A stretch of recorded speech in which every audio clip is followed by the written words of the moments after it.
Alright. What's up? 343. Mr. Mike coming to you live from the 212. That's my classroom number. I'm here to talk to you about interactive bulletin boards and learning centers. I have mentioned my Math Learning Center once before because it's a center that I use and attached to this wonderful book. And I spoke about this before when we had to integrate literacy and books into a math curriculum. And I also think it's just a great example of a interactive bulletin board and learning center. As mentioned in my last video, my classroom is based on centers, and the students constantly rotate through those centers. So before I make y'all dizzy with my camera movement and give you a little close-up of how this particular center works, let me first tell you about how great I think it is when it comes to the differentiation. For one, I think it's great because I usually work this center individually, where I can get one-on-one attention and constantly assess and ask questions and check for my student understanding as they go through each stage of this learning center.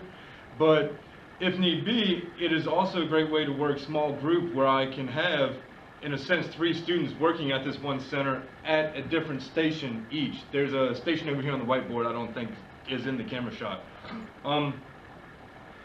And so it's fluid, it's flexible, and you can do each one.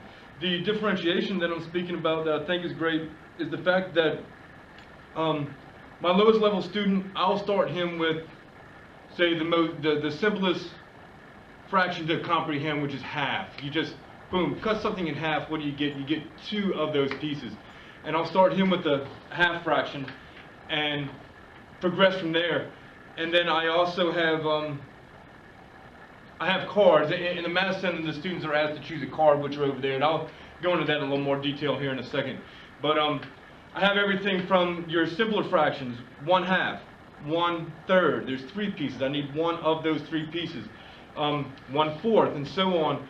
But then to differentiate and to challenge my students that have a better understanding of fractions, I have mixed numbers in there. I have fractions where you have to understand that 1½ equals 18/12, and so forth and so on from there. And they have a lot of fun exploring those with the foam fraction circles. The number lines are a little tough to represent the wholes with different fractions and that, but then my magnets over here on the whiteboard, the kids really like those because, one, they're at the board, and they're magnets, and you can build interesting things with them as well. That being said, I also have a few other different ways to differentiate and to challenge students, and that's with the choosing of your cards here at my center. So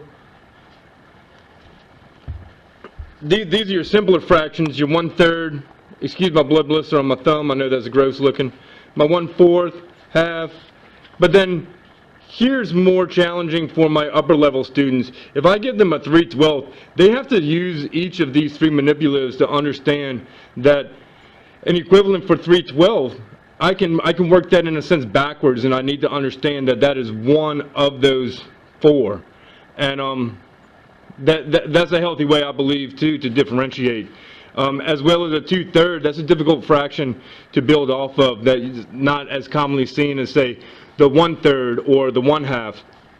And then here's one of my mixed numbers that I always use to challenge some of my upper level students when it comes to equivalent fractions.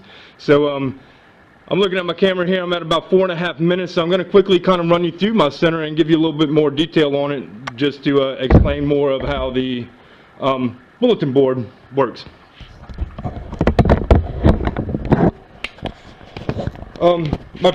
First, what I always do, I always introduce this wonderful book, Dave Santant. I have to be honest, I chose this book because I'm a huge fan of his artwork and his Caldecott winner, Beckel. Check that one out. That's a good book that teaches a great lesson if y'all are interested. Then I created this bulletin board. I drew it all myself. I like drawing characters myself. Huge problem, but it obviously deals with fractions.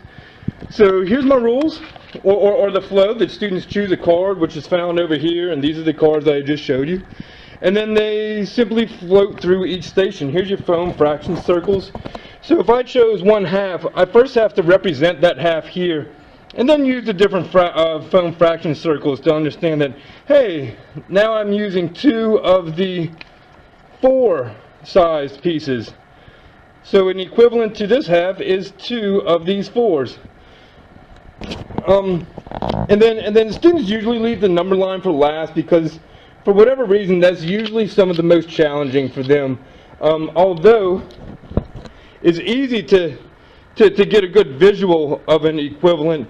If I chose, let's just use 1/2 again. That's the easiest one. So that's the easiest one to run through and show. So if I chose 1/2, and I clip my close clip here on the 1/2, well then all I really simply have to do is to test each number line. And so here with my 6 number line, if I clicked it on the 3/6 and I line these paint sticks up, that clothespin is going to line up in the middle. And I know that if it's the same distance from 0 and the same distance from a hole, and they're lined up, if they're the same, we know that same equals equal and equal equals equivalent. That's our big fancy word for equivalence. And the kids wind up making those connections and they see those as well.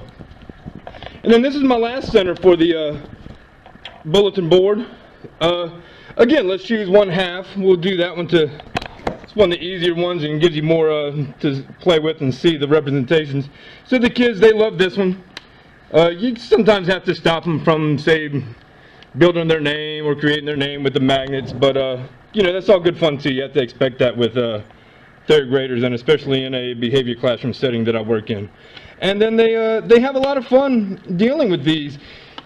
A common one is they'll usually choose the next size magnet or brick, and they quickly realize, oh, well look, 1/3 doesn't equal the same length, and 2 of those thirds is way too big. It doesn't equal, it's not the same. That's not going to work, Mr. Mike.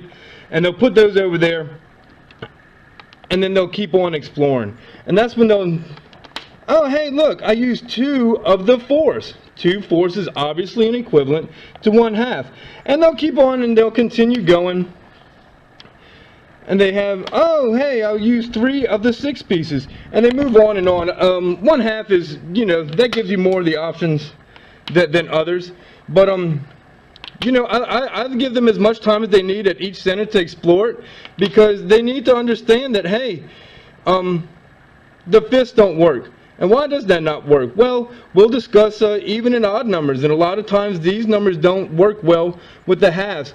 And I think having that discussion is a healthy way to introduce kids, at least give them a little heads up into the concept of later on, say in the years following, understanding common denominators and working through finding the least common multiple and the common denominators and whatnot. And that being said, I've gone over time again, which I normally do. I enjoy talking.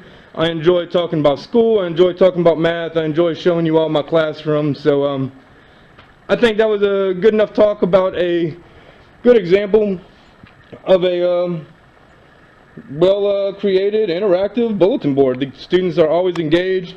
I think colors, I think movement, I think excitement, and honestly connecting it to this book right here, which is hilarious. The kids are rolling in laughter.